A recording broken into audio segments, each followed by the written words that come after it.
My name is Tristan Watson, and I'm an 8th grader at Butler Middle School. This is my second year in forensics. This story, which I'm about to share with you, is about an elementary school bully and the things he did to one of his victims. The reason I chose to do this piece is because I hate bullying and I want to put an end to it. And since I also love acting, I figured, why not share the message of ending bullying through acting? This is The Schoolyard Bully by Peg Carrot. Andrew Buckingham is a bully. He's mean to younger kids, and once, when he thought nobody was around, Clancy Schumann saw him kick a little dog. He said when the dog yelped, Andrew laughed, and he kicked it again. If there's one thing I can't stand, it's a bully. I never did like Andrew, but after I heard about the dog, I just plain detested him. The problem with bullies is that it's hard to know what to do about them. Most bullies pick one kid at a time for their victim.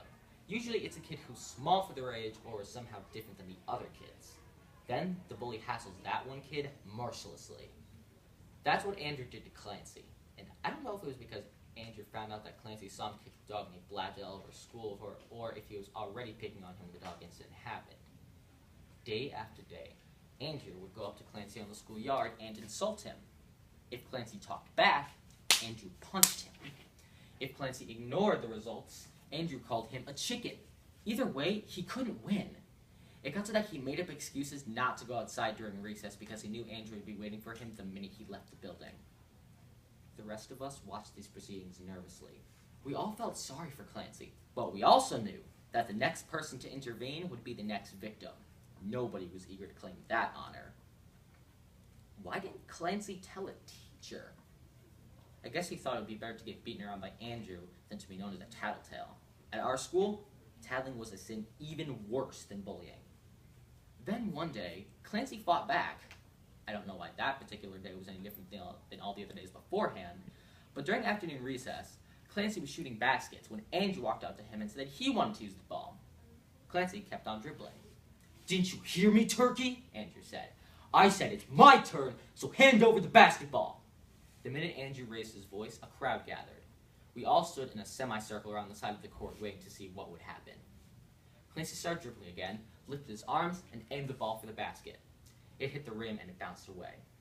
Andrew lunged for it, but Clancy was too quick for him. He darted toward the ball, tipped it away from Andrew, caught it, and dribbled it back to the free throw line. Andrew got red in the face. He swore at Clancy and said he wanted the basketball now! Clancy shook his head. Andrew started towards him, his fists clenched, but Clancy stood his ground, clutching that basketball tight to his chest. As soon as Andrew got close enough, he socked Clancy's shoulder. Clancy winced, but he didn't let go of the ball. Andrew whacked him again. My heart was pounding. I didn't want Clancy to give in, but I didn't want to watch him get beat up either. After Andrew punched him the second time, Clancy set the basketball on the ground by his feet, and without saying a word, he swung his fist at Andrew, but Andrew ducked, and Clancy missed him. Andrew's next blow caught Clancy on the cheek, sending him staggering backwards away from the basketball. Andrew leaned forward to pick it up, and that's when I looked around. There were 24 of us watching this happen, and I felt ashamed that nobody was going to stick up for Clancy. I was not eager to get beaten up by Andrew, but I couldn't stand there and watch it anymore. Before Andrew could pick up the ball, I kicked it out of his reach and towards Clancy. And if I live to be 1,000 years old, I will never forget the look of gratitude on his face as he saw who kicked the ball to him.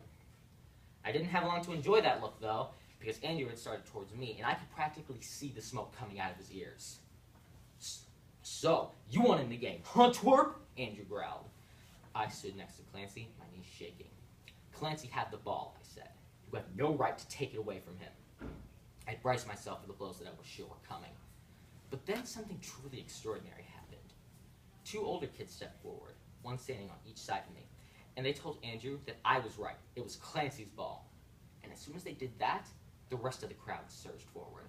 They all stood in a group around Clancy and I, and they all told Andrew to bug off and to leave Clancy alone. It was no longer just Andrew against Clancy. It was Andrew against the whole 5th grade class. Just then, the bell rang.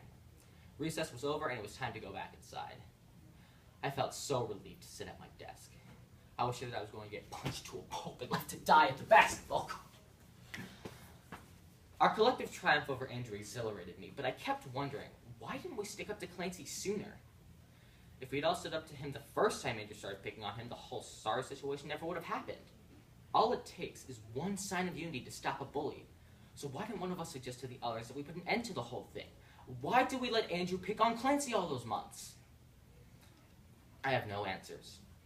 All I can say is I'm glad we finally put a stop to it. Recess is a lot more fun now.